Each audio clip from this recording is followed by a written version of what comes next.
Hello and welcome to the IdeaCast interview series, episode number 123. My guest in this episode is Oak Mountain, and Oak is the host of the Smiling Human podcast.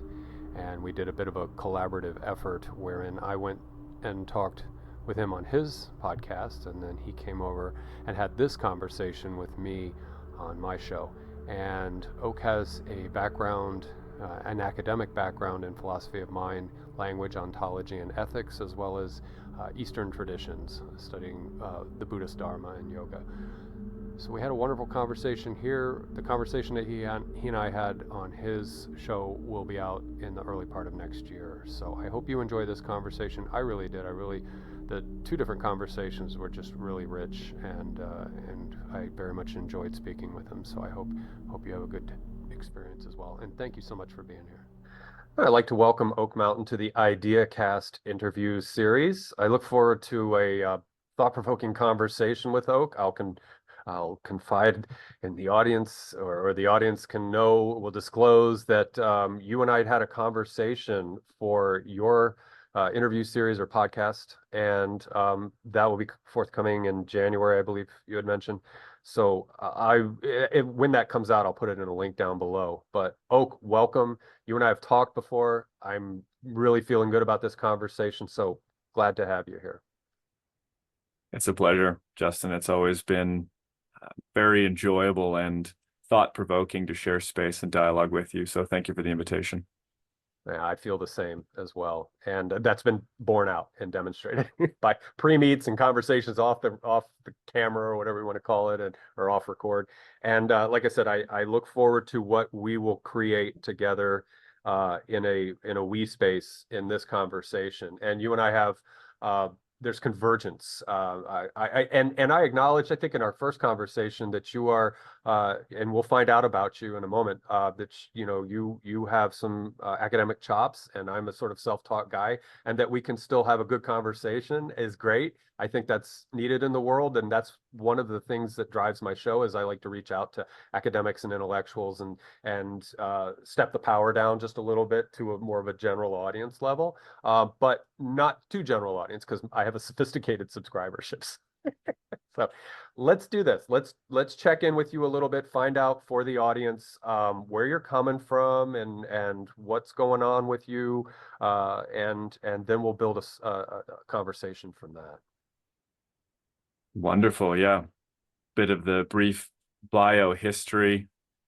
My academic background, as you alluded to, is in philosophy and the study of religion, particularly. I had my capstone thesis was on the philosophy of language, of the mystical experience, and these qualities of what language is, how it shapes mind, and its power to influence the development of human consciousness has not only been a part of my own academic investigation, but also something deeply, deeply personally meaningful as well.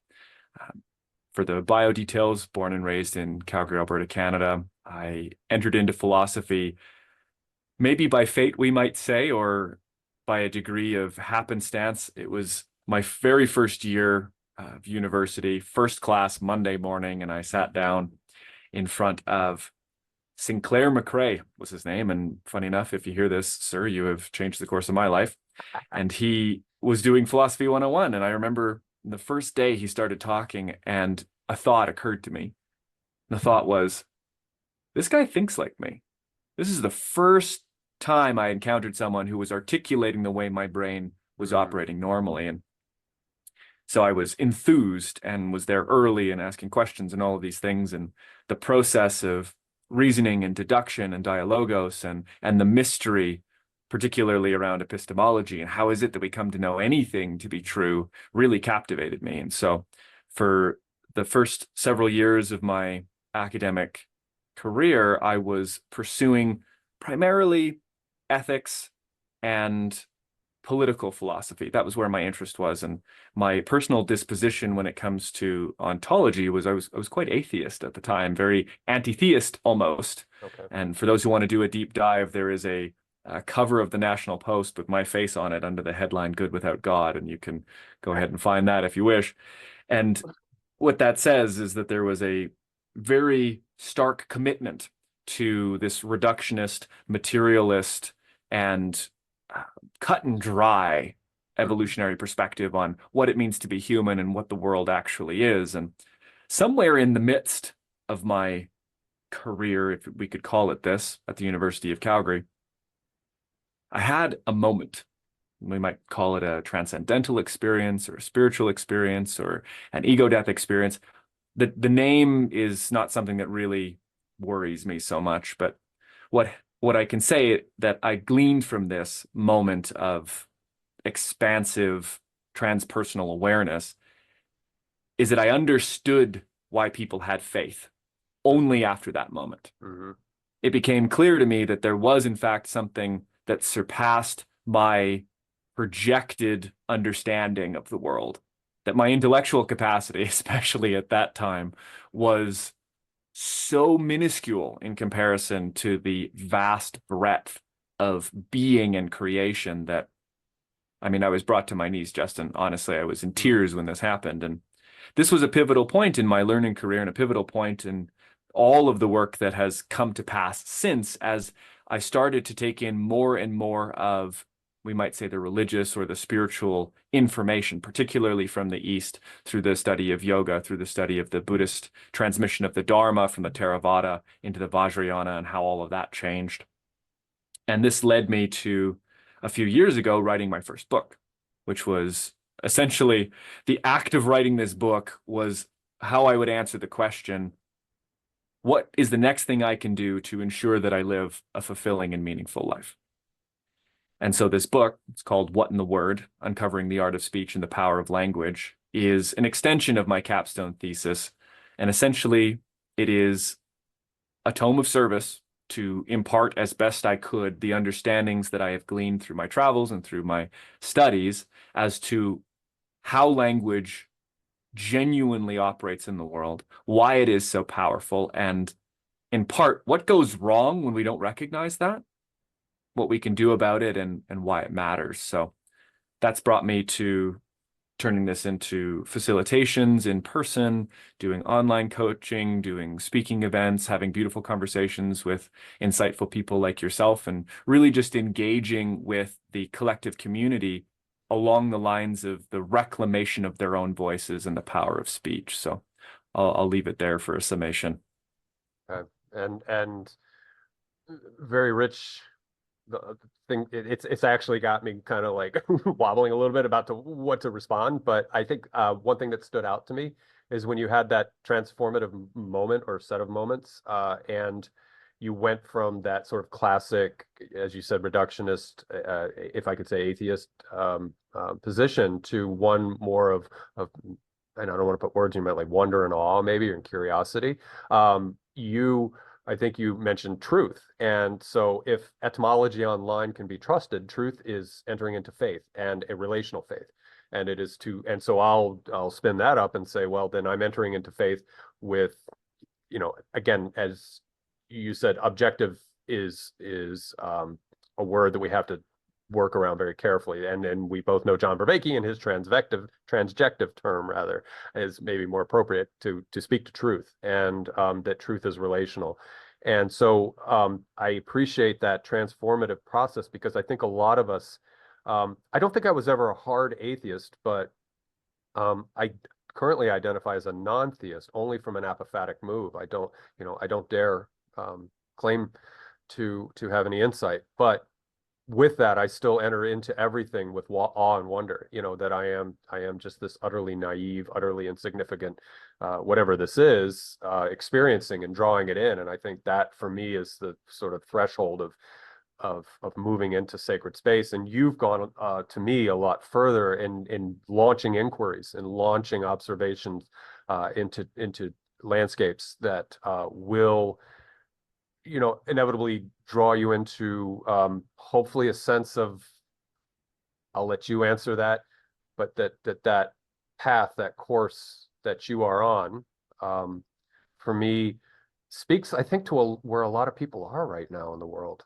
I think classic, let's, I don't want to indict anything here, but maybe classic Abrahamic, as expressed in a strong fundamentalist sense, systems are, you know, being questioned, perhaps. And I'm trying to treat this very sensitively because I have a lot of respect for the Abrahamic tradition and for all of the homes that exist in that tradition, and if they're done right, that it can do what we're talking about here. So I'll stop rambling and hand that back to you and say that you're speaking to me to what a lot of people I think are engaged with now in 2020, in the 2020s, or whatever we're doing. Yeah, it's powerful that you bring up the essence of truth, and this is something that after that experience, I used to joke, we'd go to some of these university parties and after parties and all these things, and I wasn't, particularly the heavy partier kind, although I had my stint.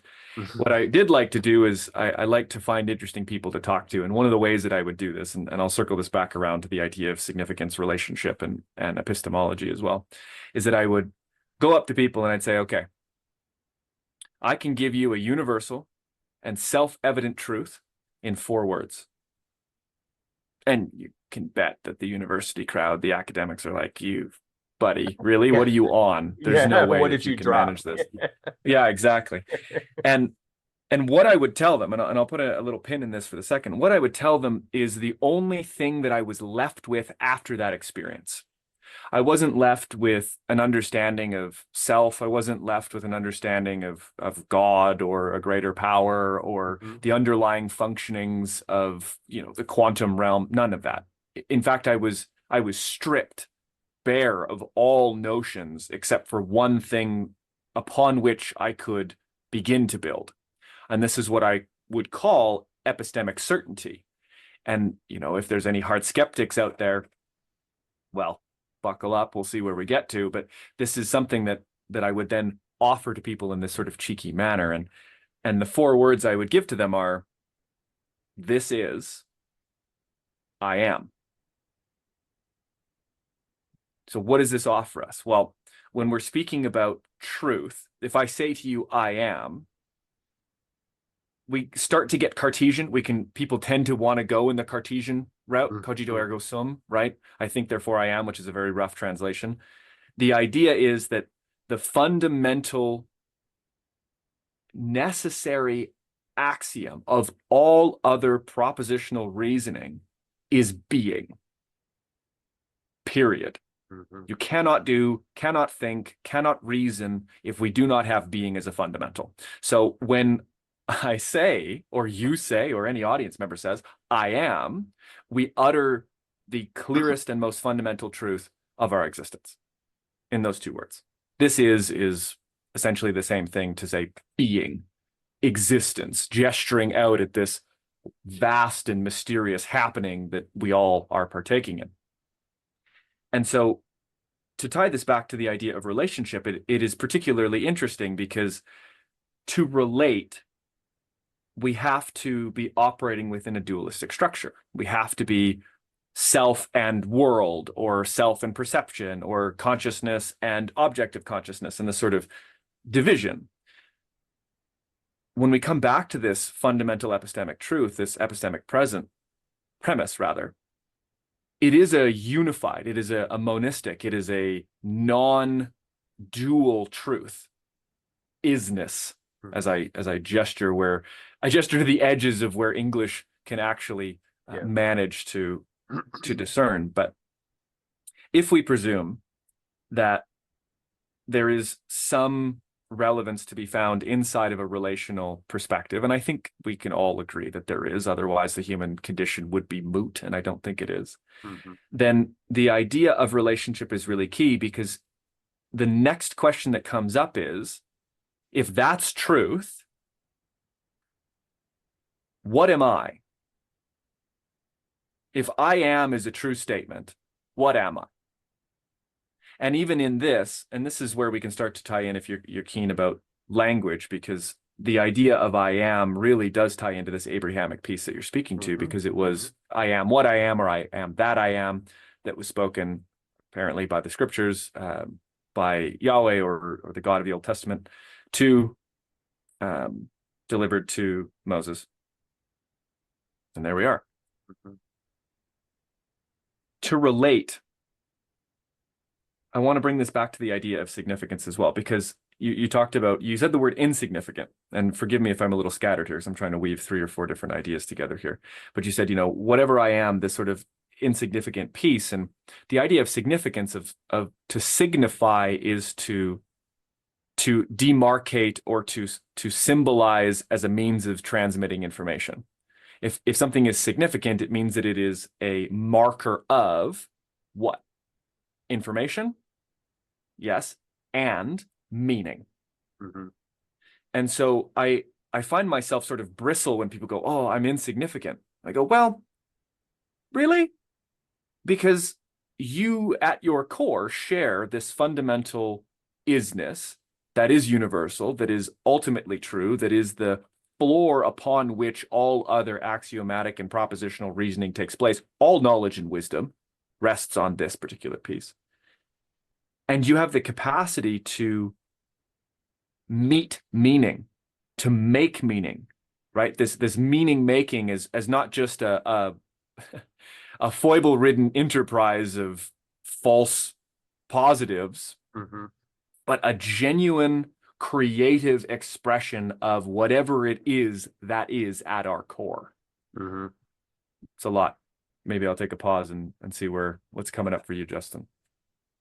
Well, yeah, I think you've laid down a foundation, and we take for granted, I think, we concretize an exterior reality. We see ourselves as a separate um, being state or agent or whatever we want to call that from the out there-ness.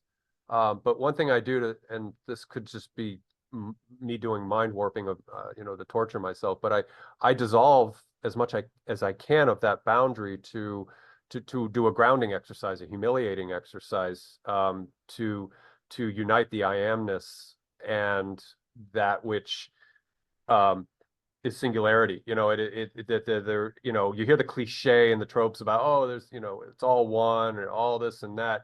And to me, okay, that sounds really neat and it's, good for selling books or whatever. But I really, in trying to enact that and embody and disembody or whatever, that I think about these things where I am not distinct in any way from the out there-ness. This is a pile of carbon, hydrogen, oxygen, sulfur, nitrogen, all these different things that define a being. That you use the Markov blanket thing or whatever you want, and but there is the I amness to that being, that awake, aware, engaged, motile, animated, and I try to trivialize that again to not get lost in the forests of profundity or whatever. Yeah. So these are all, I was saying earlier, apophasis. I also do kenosis. Like I empty myself out, not for the sake of maintaining that apophasis and kenosis, but to enter into reciprocity with that, so that I enter into relation with the out there-ness. And that's again where we bring in John's transjectivity, that it is the reciprocal unfolding or reciprocal engagement with thatness. So I don't know if that's tying in with the I am necessarily, but it's just my own little weird thing that I do. I mean, I still have a big ego, and I still, I'm still me. I still do. I have attitudes and dispositions and things like that. So I'm not talking about anything profound or enlightening. But I think if anybody who's listening, can, weave something together that you and I are talking about. I just like that practice that keeps me a little bit in check. I still have to be this persona and this character, but anyway, that's what I do on my odd times, off times rather, is exercise that humility or grounding, to know, like you said, that there is this foundation that can be separable. It can, yeah. So this where we bring in like almost seeming contradiction or paradox, that you are nonetheless this distinct agent, but then you are nonetheless systemicity, or which is, singularity, Mm-hmm. whatever, however you want to frame that. So I'll bring that back to you. And but yeah, that's just my reflection of what you were just saying, I guess. Mm-hmm. Well, what you're speaking to, Justin, I think in terms of the, maybe we call it a paradox or we call it polarity or the necessity to balance the, at least conceptually or experientially, the infinite and the finite, right? Mm-hmm. So when we talk about I amness, I took what you said and I wrote it a little bit differently, that I amness as expressed through the body or expressed as the body. Mm. Right. And this is one of the key things that when we're talking about what is necessary to define self, because this is what we talked about on our show, is the prophilic self and all of these different pieces around self-conception, identity, who am I, what am I, and how do I know? And can I come to any grounds that if I am to build something off of that would generate a meaningful and service-based offering to the world that would beget greater good? Okay, well, when we're looking at this, the way you're articulating it is very powerful because inherently, although not present in the language specifically, I can deduce that there's a distinguishing happening between the persona, the ego, what we would recognize as perhaps the physiological habituation of individuality that is conditioned by some sense, and then the thing that experiences all of that, or the no thing, if we want to get Buddhist about it. And this is where we can talk about this. Well, there's another piece I want to bring in, but you spoke about humility, about this emptying out. And I think that this is a really key piece because when we operate first from a sense of humility, even if we're doing so from the center of certainty, saying, okay, my circle of I can know is only this big, right? Everything else is up in the air. From here, the question of who or what, I would start with what rather than who I am. What am I? When we start to tread really carefully, this is where we can highlight the necessity of very specific language. Because language, if used haphazardly or even maliciously, has the capacity to distort perception in a very egregious way. And of course, we can see this if you've ever mistook a shadow in the dark for a bear or a crocodile or something like this. The whole body goes, oh, it's full contraction, full activation, and there's this response, and it's delusional, although very helpful. Thank you, body, for being able to do that and saving me in the moments where I need it. But the ability to be deceived or to have false perception is not only a consequence of the misuse of language or the misapplication of thought, but in large part it is, particularly as it relates to who and what we are. Because if we can take this a step further, and I think we will, but one of the pieces I wanted to bring into this, and this piggybacks off the idea of language, was when you brought in the transjective from John Vervaeke and the idea of this reciprocal engagement. Relationship and reciprocal engagement is with that beyond the body, because the body is the instantiation of the finite, right? Mind itself is infinite. You can have an infinite variety of thoughts, right? The capacity to perceive light is limited only insofar as our eyes are, but we can dream, right? There's an apparent infinitude to some aspects of consciousness, of perceptual consciousness. But the finitude is expressed in the body. And so there's a reciprocal engagement, we might say, with infinity through the finite. And this is that sort of trickling in and that distillation of the summation of all information taking place all at once into something that's like, oh, pen, paper, language, right? This is usable. Thank God for this. Right. And so as this relates to the conception or the ground of self-understanding, we have to recognize that, are we going to allow the narrative of what I am to live solely in the realm of the infinite, solely in the realm of the finite? Or is there some dance that takes place between the two? And I think that this is the realm of mysticism. This is the realm of, God, and I hate to use this word, but the ineffable, Yeah. this other than normal consciousness Yeah. that is this popping in and out of infinity and back into the human form. The other piece I wanted to mention about the reciprocal engagement as it relates to language is that this reciprocal engagement I might define as no different than a form of communication. Mm-hmm. Mm-hmm. And communication is universal, ever present, and a persistent quality of every aspect of creation. The transference of data, the transference of energy is in itself a form of communication. And so this is a really powerful piece. Why is it so powerful, particularly when we're speaking to the conception of, or answering the question of what we are? It's because we can be informed by that which is greater than the finite expression of the body in order to answer these questions. This is to say, we have the opportunity, and maybe this is a bit poetic, but, You're allow free me to to go. wax poetic. Yeah, exactly. That we actually have access to the infinite aspect of our being Mm-hmm. through our bodies. We might call it the aperture of wisdom. We might call it the gateway to information, or whatever it is, this threshold beyond which is all of it.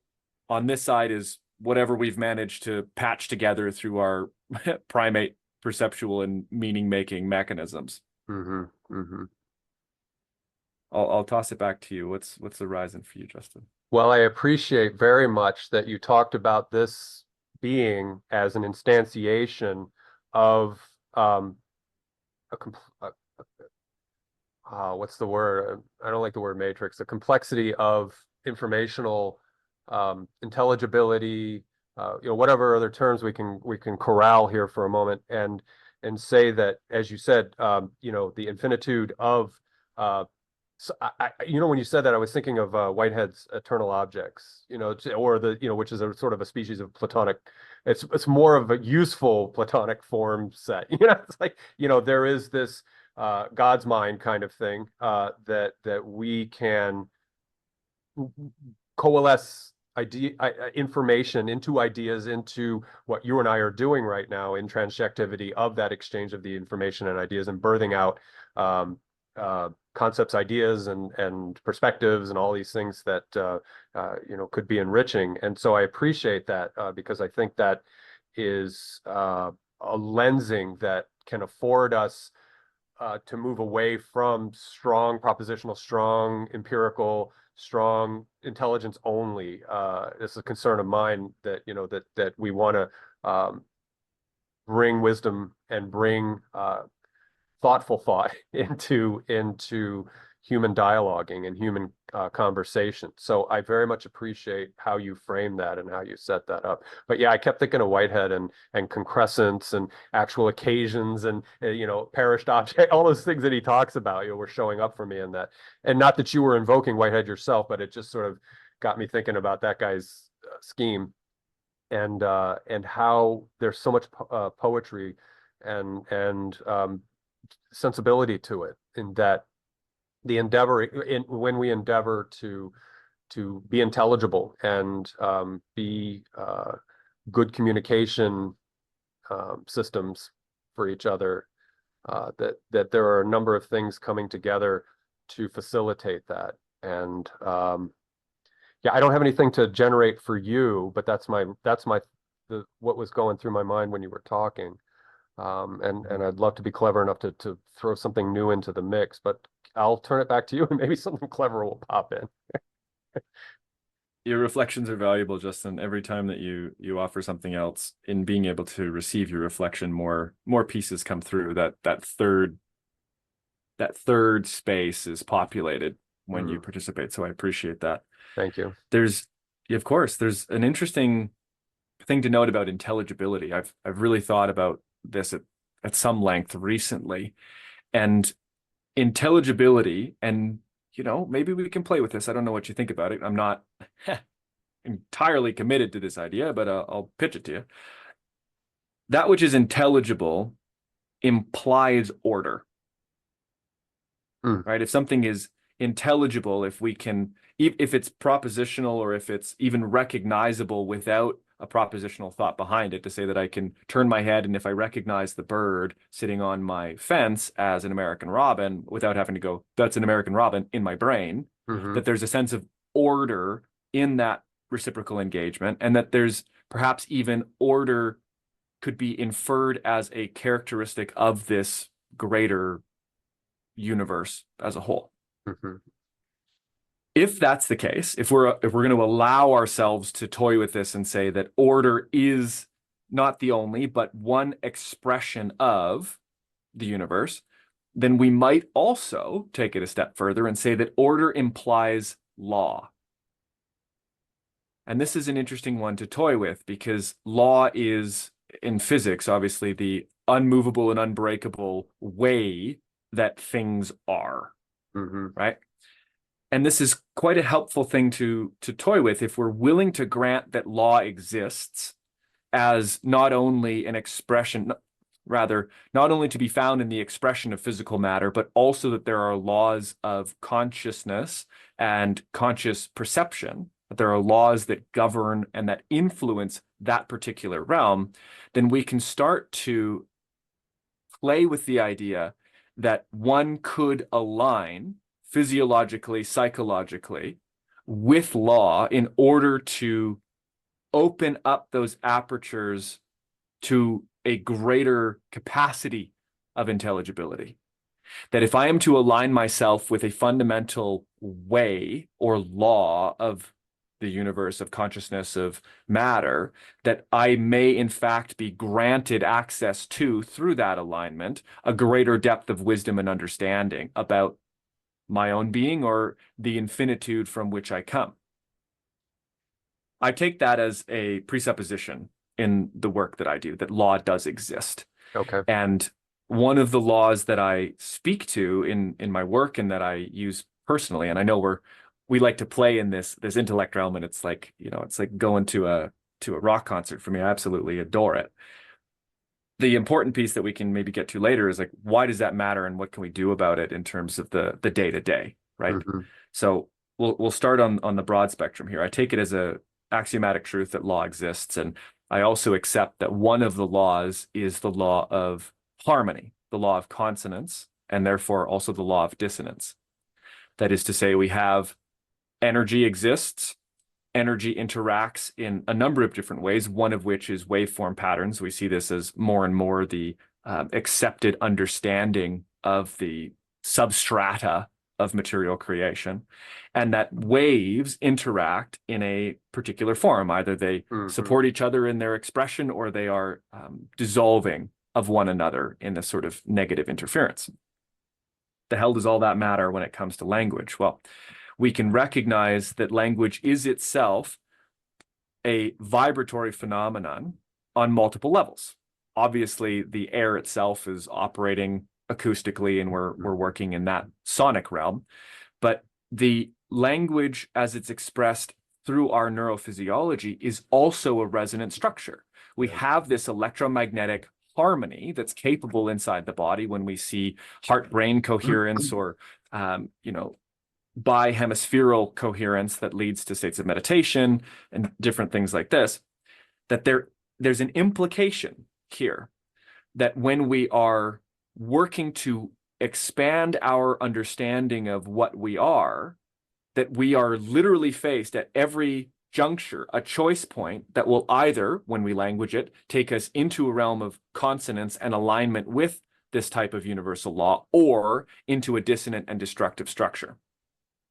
One of the things that I think comes very much from my immersion in the Buddhist sutras and the Dharma is that when we are crafting the answer or seeking the answer to what we are, and we're building it out of the finite, then that leads us down into this disillusion, this maya, the false perception. Particularly if we're looking to define a capital S self, right? I liked that you used the word persona earlier, because I think that that's a really key piece, because a person is a body, right? There's an embodied aspect to a personhood. We Mm-hmm. cannot, well, despite the fact that in the United States, corporations are considered, or people are considered corporations. There's Yeah, a sort yeah. of a crossover between those two. That's a whole other episode. But in actuality, when we're dealing with this, we are speaking to the finite expression of the body, of the psychology, of the history, of all of these things that are collected, that are unique, that are Mm-hmm. finite and unique.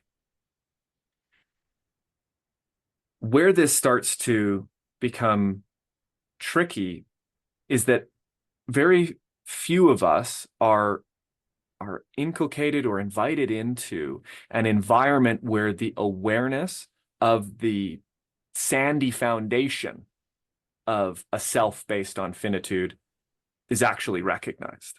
Mm-hmm. Most of us are said, this is your name, this is where you come from, this is your religion, this is your God, these are your people, this is the sports team that you cheer for, these are the cars that we drive as a family, the bank that we use. All of these aspects are delivered unto us in the form of language, as well Mm-hmm. as other sensorial perceptions, but Mm-hmm. primarily they're stored linguistically in the brain. Well, if we could say stored in the brain, they're stored linguistically inside of consciousness. We'll put it this way to be fair. Yeah. And these start to generate a structure that is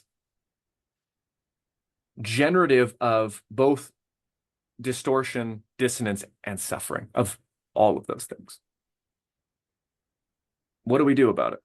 This is the question I've been asking myself, and what I've been most curious about. And one of the things I like to say is that, well, we have the ability to unweave the distortions present in mind because language itself has a propositional and reasonable characteristic to it. There's a rational way and a lawful way that language operates, particularly when it's structuring the concept of self. We have grammar, we have the relationship between verbs and tense and objects and all of these things that are implied, but they're all propositional. And so when we have a distortion in language, okay, sometimes that's awful, and yet they're not unsolvable. They're never a permanent problem, which is quite helpful, that there is in fact a capacity of language to undo its own distortions, which Mm-hmm. might seem a little bit funny, but I genuinely believe this, and it's a fundamental and foundational aspect of the one-on-one work that I do. It's like, what are you telling yourself? Mm-hmm. How are we speaking about it? Like, what does that mean if we believe it all the way? And if we expand that out, what are all the presuppositions that come from that? Or are those true? These types of things. Mm-hmm. So, mm-hmm. Again, a lot to, I'll try to do it. I'll start where you started. And when you were talking about law, I was seeing an overlap with what we were talking about earlier with truth, and that, truth can be contingent sometimes, but then truth also its aim, I think, is to reach if you will, a destination of law-like consonants, wherein there is good faith and there is acknowledgement, maybe some epistemic assuredness that's buttressing all of this and holding it up. And then I want to move into when we were talking about um, in enacting our behavior or our language and thinking and behavior together, that when we move either to dissonance or consonance, that I started imagining attractor states and topologies because, and you've mentioned cymatics before, which I think are three-dimensional or more or less in nature, and they work correspondingly with vibrations and hertz rates and things like that, and the sonic construction. And I bring all that strangeness up about attractor states because I think we are, as living creatures, obligates in an environment of attractor states. And so I'll change words for a second here. When you were talking about the normatives of structuring an individual within its family unit, within its cultural unit, maybe mesocosmic cultural unit, that there are constructors in that sense I don't know David Deutsch very well, but his constructors that are sort of guardrailing your development or constraining the development to a particular, we'll say narrative in this context, but whatever that is, And so again, when I think of consonance and dissonance and how we can oscillate perhaps in depending on, again, social context situations, that those attractor states, the topology that we're navigating will show us that resonance or dissonance, in how we're doing it. And that may sound a little weird, but that's just kind of what came up to me. And then finally, I had Richard Watson on the other day, and you would love his work because he talks about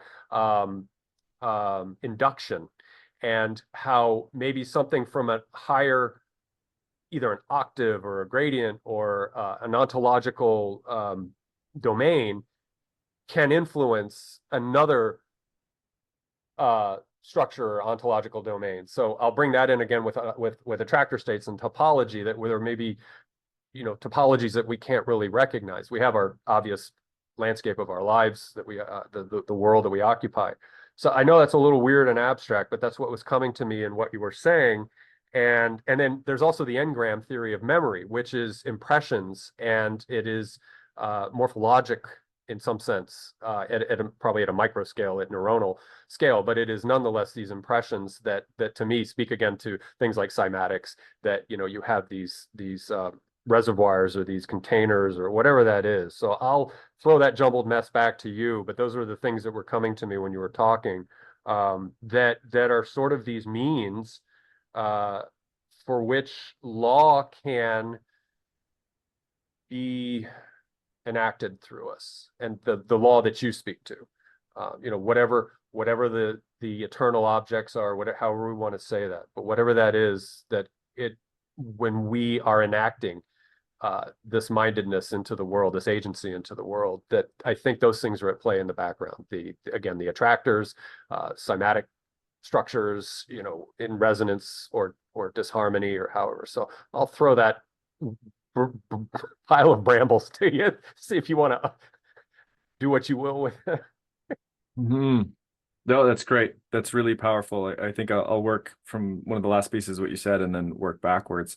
The capacity to recognize consonance and dissonance is experiential. So it is a felt sense, right? It's like there's a sense where, and this is a part of what it comes in with attractor states in the work of David Hawkins as well, and particularly in his work Power versus Force. He talks about attractor states, and he talks about kinesiology and how we can use the body as a measuring device, a non-cognitive measuring device for the resonance or truth value of a particular statement or a particular relationship with any specific object. Okay. Very powerful book. If you haven't dived into it, I would recommend both to you, Justin, and the listeners. It's just so juicy. And so the capacity, what we're saying here is that, okay, on the intellectual side, on the psychological side, when we have developed from a place of humility and with the capacity to discern truth from falsehood, to recognize meaningful patterns, and to generate a net of meaning that brings us into relationship with a truth internally expressed and externally expressed, be that through any metric of our lives, we start to align with, like you're saying, these law-like principles. And for the listeners who aren't familiar with cymatics is the study of waveforms, and these waveforms express themselves as coherent geometry and coherent shape structures through space and time. These are not just, simple patterns, which you do get at the lower vibrations, but you also get complex systems that look very much like star galaxies or the pumping of a cardiovascular system and all of these different things. And one of the tricky parts about cymatic study is that so much of it has been done on a flat plane, like a table. Yeah. But if you imagine that this is very Cartesian and Euclidean, and fair enough for those shortcomings, if we call them that. But if we imagine ourselves, picture this Cartesian grid, this three-dimensional grid, and we can put 1 point at the center, 1 point plus 1, 1 point minus 1, and any of the three, right? And we've got a cube. Well, the space between 0 and 1 can be divided infinitely. on all of these dimensions. And at any intersection of those, you could have a wave moving at any vector. And forgive me if this is quite complex, but the point of the matter is, when we're looking at our world, we're looking at the summation of the interaction of forces coming from every single direction all at once. And there's a cohesion to it. There's a coherence to it. There's an order to it. And the reason why this is important is because your body itself is an expression of cosmic order, of universal intelligence. And therefore, whether or not your perceptual or cognitive capacity has the ability to recognize these higher order structures or higher order patterns, good news, doesn't really matter. Yeah. Because your body is already programmed at some sense, because of its innate beingness and expression of this order, to be able to interact with it in a way that will produce an experiential sensation such as dissonance, such as consonance, which can direct us towards that deeper well of truth in any given moment. This applies meaningfully to the use of language as well, because language will shape the nervous system. Language will change how our physiology is expressing out into the world, as well as its capacity to determine, to delineate, to process, and interpret information coming in from the infinitude of the outside world. This is highly, highly important, because if it could be said that the goal, quote unquote, is to be engaging most meaningfully and most deeply with truth, capital T, because the most powerful meaning comes from that relationship, and therefore the greatest value that could be applied, enacted, and embodied also comes from that, then we can turn and say, what mechanisms are limiting my capacity to identify and align with that harmonious consonant law? And how we speak is one of those. How we speak is, to get a little playful, we can cast spells on ourselves. We can put ourselves into trance states, into delusions, into misperceptions through the acceptance of repeated narratives, either from the outside world or the inside world, or the negligence of discernment, the responsibility of discernment. And this is humility. It's also the capacity to think critically, and the skill needed in powerful and resonant articulation. And you can imagine that if the body changes its experiential nature, that is to say, you feel different when you are in a state of harmony, you experience and perceive differently in a state of harmony, even to the point of transpersonal or transcendental experiences beyond the individuated finite self, all based on, or at least correlated with, states of consonance in the nervous system, then we are vibrating our bodies by speaking, either consonantly or dissonantly. And therefore, I mean, for me, that seems like an obvious link, that how we speak and how we emit, both on a nervous system level exclusively, but also from this acoustic level, is constantly informing the ordering of our cells such that it can and does shape our perceptual abilities. Yeah. And to that, I would not add, but introduce perhaps the idea that, and I'll invoke some more Vervaekian language, and seems like there's two processes of relevance realization going on here. There is the innate, real-time, almost default relevance realization of entering into dissonance or consonance by action, by enacted will or whatever it is. And then there's the second order, which to me would be affective states that can check in with, as a response or a felt response internally or psychically for that space of consonance or space of dissonance. And herein this relevance realization order two, that as he cautions, Vervaeke cautions about self-deception, that it works both ways, right?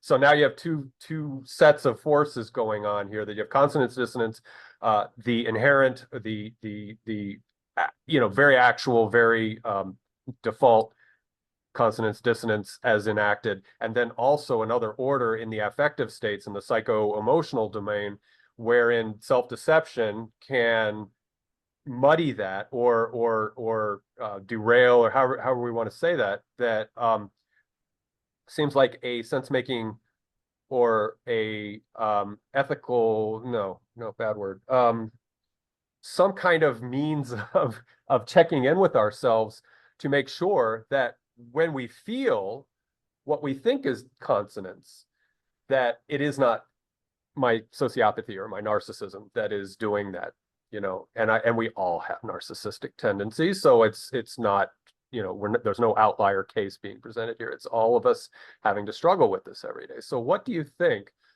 about second order of this experiencing consonance or dissonance as we navigate frame by frame in experience? What do we do to remediate or to help with the actual mediation in that case? The first piece I want to offer an acknowledgement to that is the recognition that dissonance is a necessary and functional aspect of the transformational process of human consciousness. Okay.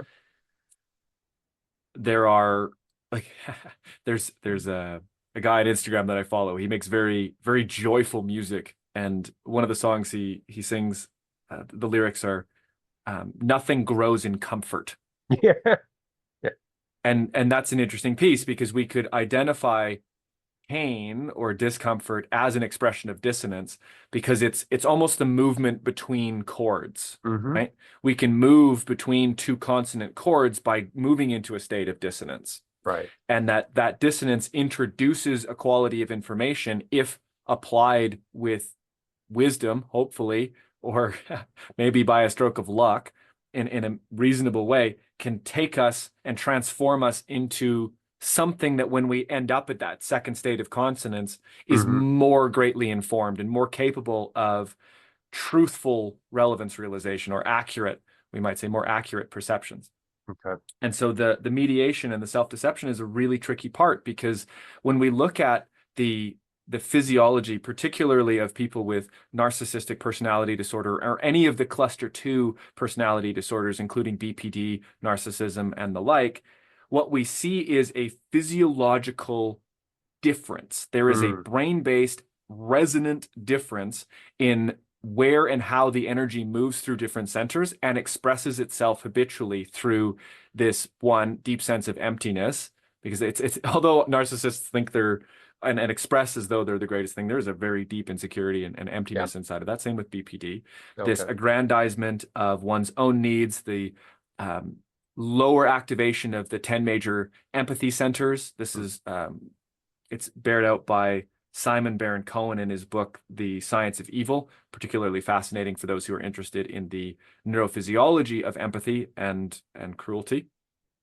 All of these things are real, instantiated physical properties, and they correlate with real experiential states of being for these people. And what's troublesome is that when we are as healthy as you and I can be said to be, hopefully that we are rational, cognitively capable and whatnot, maybe a big assumption for both of us, but who knows, is that we're balancing these two pieces. We're saying, okay, there is necessarily going to be an element of deception, and I know that there's an element of deception because I have had moments where I've communed with truth. And so I'm constantly doing this relevance check, this contrasting balance of going, okay, true, no, yes, no. But when it comes to the expression of those who are ill with these types of things, there is a piece that is not going to be online. That brain difference is, it could be said to be a world difference, that the world that they occupy is propositionally different, is fundamentally different, it's experientially different. And obviously we're occupying the same universe, but the laws of consonance are going to be experienced differently to them than it would be for someone who is capable of tuning into that humility, capable of tuning into that empathy, and being able to perform that. And I'll expand on one level farther from this, is that I've had very close relationships with people with BPD, particularly who express the more narcissistic side. And what I came to notice, and which is, you know, I ask forgiveness for this, for chuckling, but there's a bitter cosmic irony in what I'm about to speak to, is that the consonance of love, of regulation, of the confronting a true proposition about oneself, one's behavior, and the consequences of one's actions, the consonance that would come from that is experienced as deep dissonance because of the rejection of those states. There is an internal, languaged or otherwise, rejection of the present moment, rejection of that state, rejection of that proposition of I did bad, or I hurt somebody, or what have you, that introduces, through that emission or that expression of rejection, an almost enduring sense of dissonance, even in the presence of something that would be harmonizing like truth. Okay. And so to mitigate for that, or to mediate in a healthy mind, is to say, how do we practice humility? Can we recognize that the channels of relationship are meaningful, although often wrought with projection?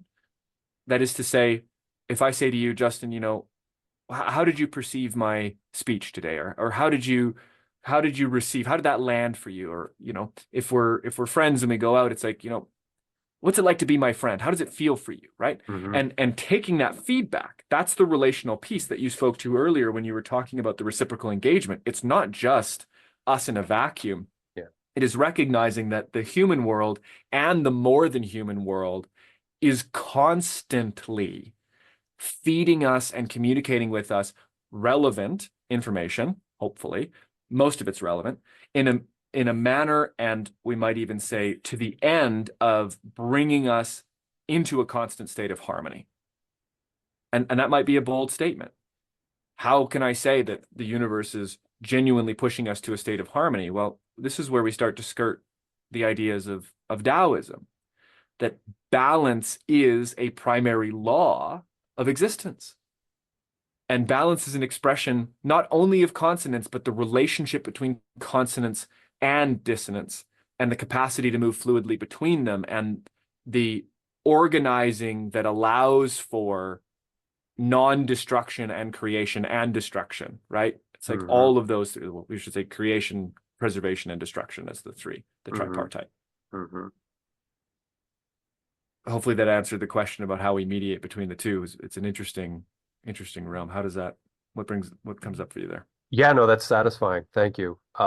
And in towards the end, I was visioning, as you well pointed out, that there needs to be this not quite dipole, but this continuum that can oscillate between consonance and dissonance for the sake of I don't want to say progress, but moving in a direction, staying away from stasis. And I think that's scale invariant. I think, you know, our petty human suffering is but a fraction of what's going on in the universe. But you know, I think the universe is self-correcting in a sense, but it relies on this tension, this tonos, to again be Vervaekian for a second. And I really appreciated that you brought that to the fore, that we'll never be in this you know, constant consonance. It has to have that union of opposites. It has to have that. And that's one thing that Western minds could really benefit from doing practices of working on that. I found a word the other day, or no, it was this weekend, or where are we? It's Friday. My Fridays are my day off. So dialetheism, I think, is what it's called. And it's that study of reconciling paradox. And so again, I'm carrying on a bit dramatically about this idea, but to me it's extremely powerful because I think we can get lost in utopian chasing and paradise chasing and all these things, and that's not to me that's not the end goal. So if we were looking at as you said in a kind of Taoist frame to have a better society, a better species in a sense, which I would say is empathy.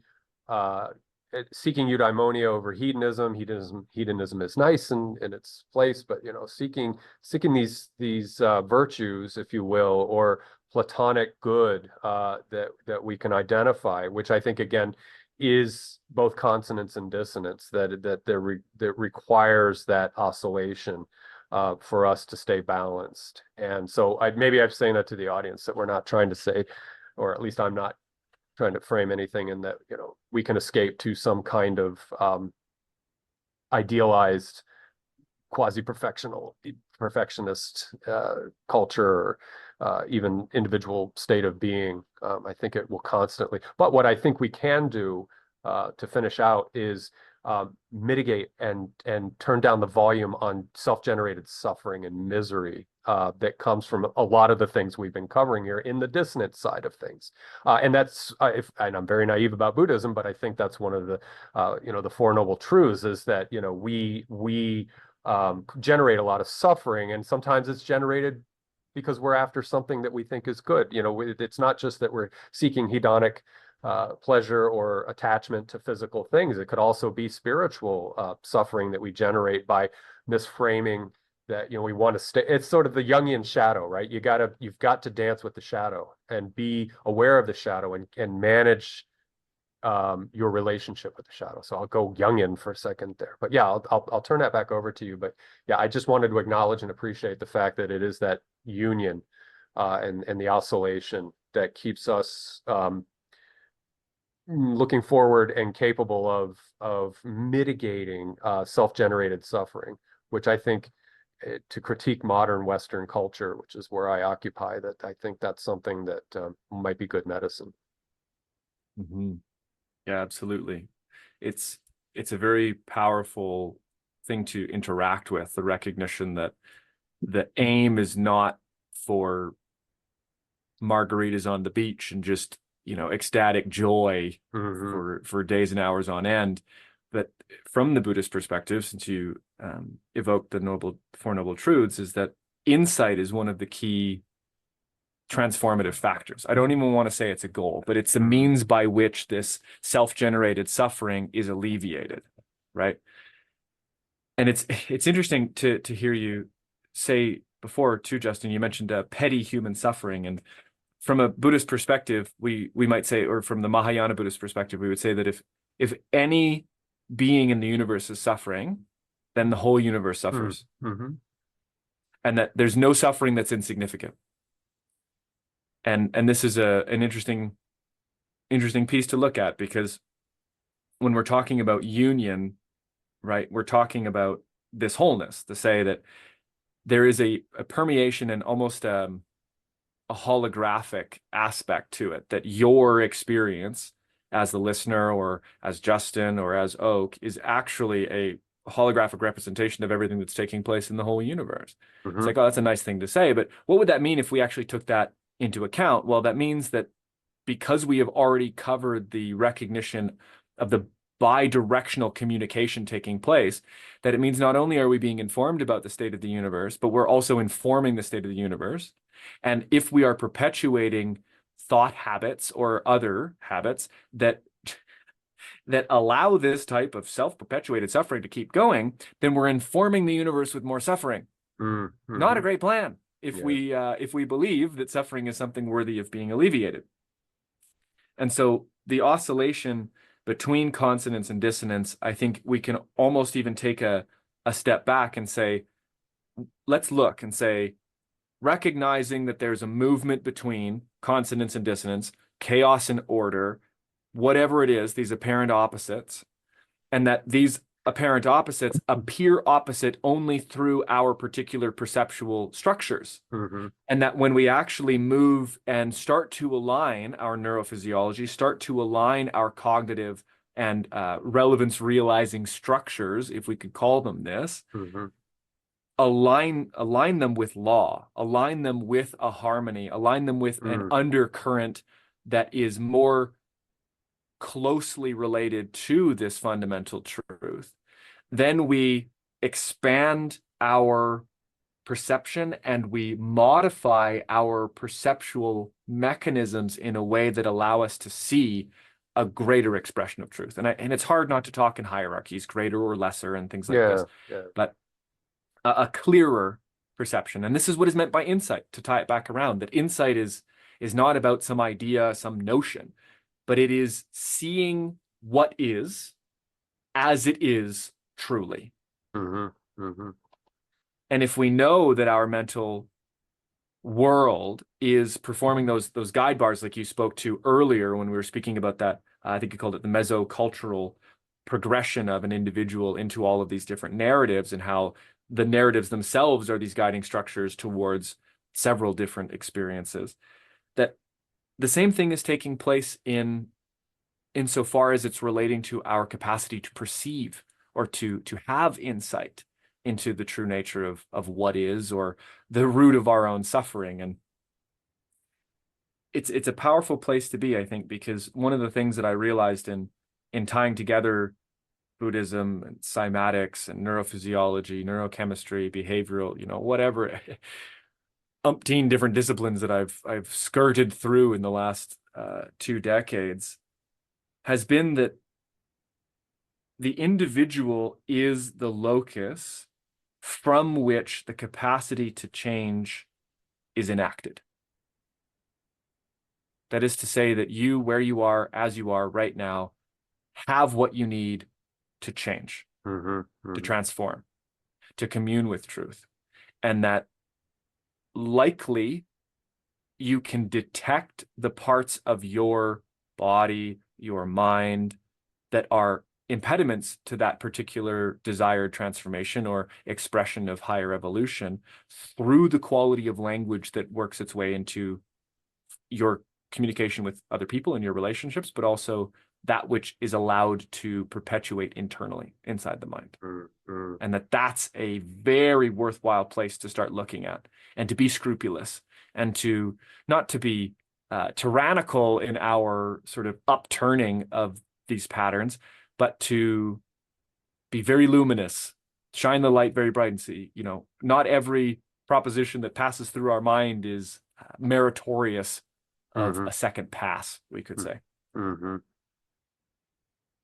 It is to embody virtue, but not to let it to either dwell within it or let it dwell within you for too long, but just to know, because that's one thing I like to think about is allow the fleetingness of our uniqueness as, again, psychological beings and emotional beings, is to never try to constrain or corral anything that arises. So even, and I say that especially for happiness and for wisdom and for what we do with insight, so that we can then trap ourselves by saying, aha, just so that's part of my epistemic humility practice and my skepticism, right? I am, for anything other than ignorance, I'm a skeptic in the sense that it's inquiry for me. It's ceaseless inquiry. It's never to be cynical or to refute. It is merely to ask the next question that makes sense for the previous set of data or information that I just got. And in doing that, I consider I just let it pass through, right? And that's what I think about also, maybe for affective states, as well as virtual or virtuous states of being, wherein I am being sage-like for a moment or being wise for a moment, but then allow myself to be foolish in the next moment, because again, maybe that speaks to that oscillatory pattern. And I'm not saying I'm good at it, but that's something I imagine that would be part of an ecology of practices, part of a system that keeps me trying to align with law, or to get platonic for a minute, true good beauty, these kind of things that would seem not controversial to the greatest number of people, to say, yes, this is a universal. This is something that I think, we can all settle on as being desirable in the non-hedonic sense, right? The eudaimonic sense of what we would desire as people when we are in touch with our empathic and humble selves, I guess, maybe. Mhm. Um, Mhm. I also want to say that we're about an hour and 20 minutes in. So if something hasn't been brought in yet that we can that you might want to inject into the conversation, and we'll bring this plane in for a nice landing in about 15 or 20 more minutes or however long you want. But I wanted to just do a time check and say, is there something else we want to bring in, or is there another aspect or facet or whatever that we want to cover? To maybe tie this one up. And then obviously I would love to have you back for another conversation. Um, but yeah, if there's something else that you would like to bring in, I'll open the door Right. for that right now. Thanks, Justin. Yeah, I appreciate that.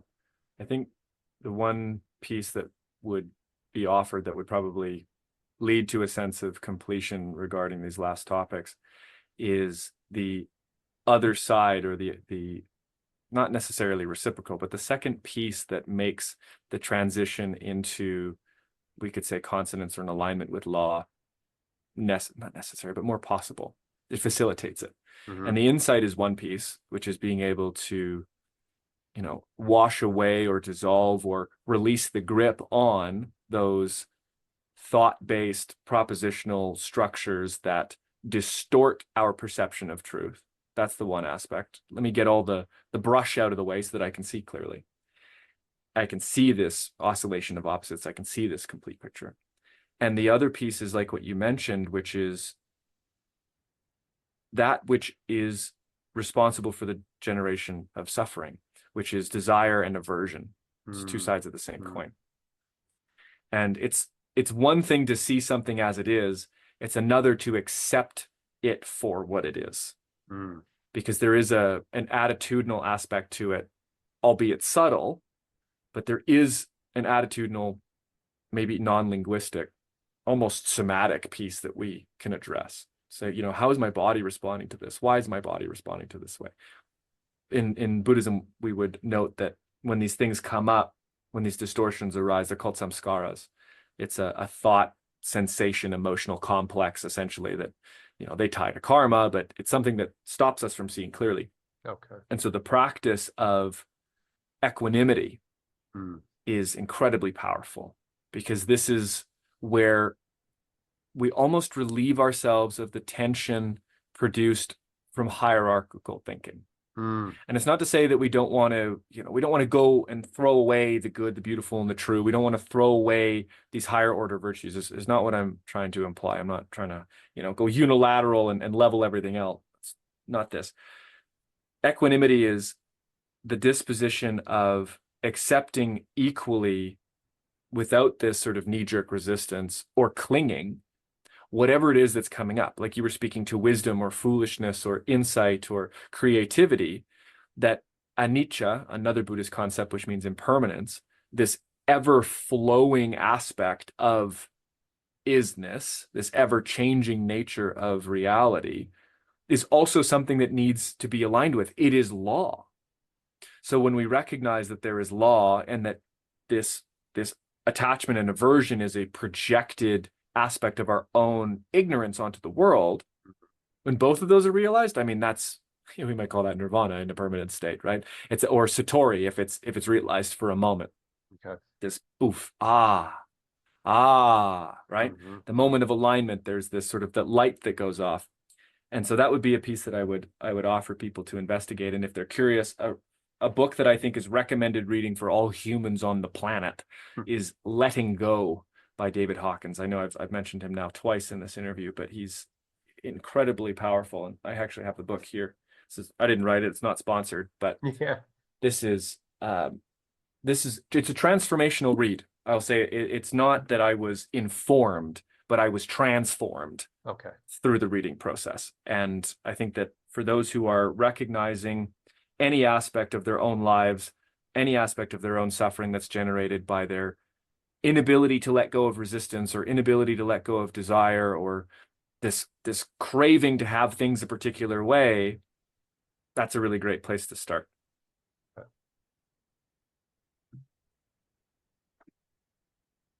If you feel like we're at a good stopping point, because like I said, let's bring you back and we'll move in other directions. We can talk more about semantics and syntax and things like that. And in because that's something else, you know, you're going back to intelligibility and information, that, you know, I love continuity and I love seeing imagining a continuum. And for me, intelligence, which may be the obverse of information, or intelligibility enacted. I don't know how you want to frame that, but just the continuity of that fascinates me. So maybe we could look at stuff like that in another dialogue down the road, and sooner rather than later, maybe before the year closes out. And it's hard to believe we're almost in September as of this recording. It will be September when I publish a recording. But anywho, I'm rambling. But yeah, I want to continue. I want to open up space and get some ideas out into the commons, into the culture, at least the ones that come to watch the video. What I would like to do though is I will have all your relevant information down in the description field of the video. But what would you like to? You have your website, you have your YouTube channel, The Smiling Human, and some socials. What would you like to direct people to, either for yourself or for something as you just did with that book, Letting Go? What else would you like to direct people's attention to before we put the cut on this one? Yeah, absolutely. Thanks for that, Justin.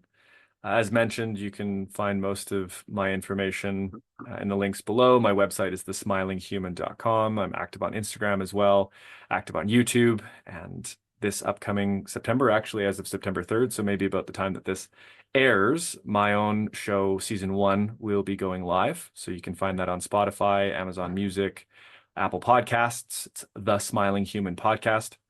So you can check that out. And for those who are interested in empowering themselves with the use of language for greater self-insight or greater self-perception, I have a gift for listeners of this show.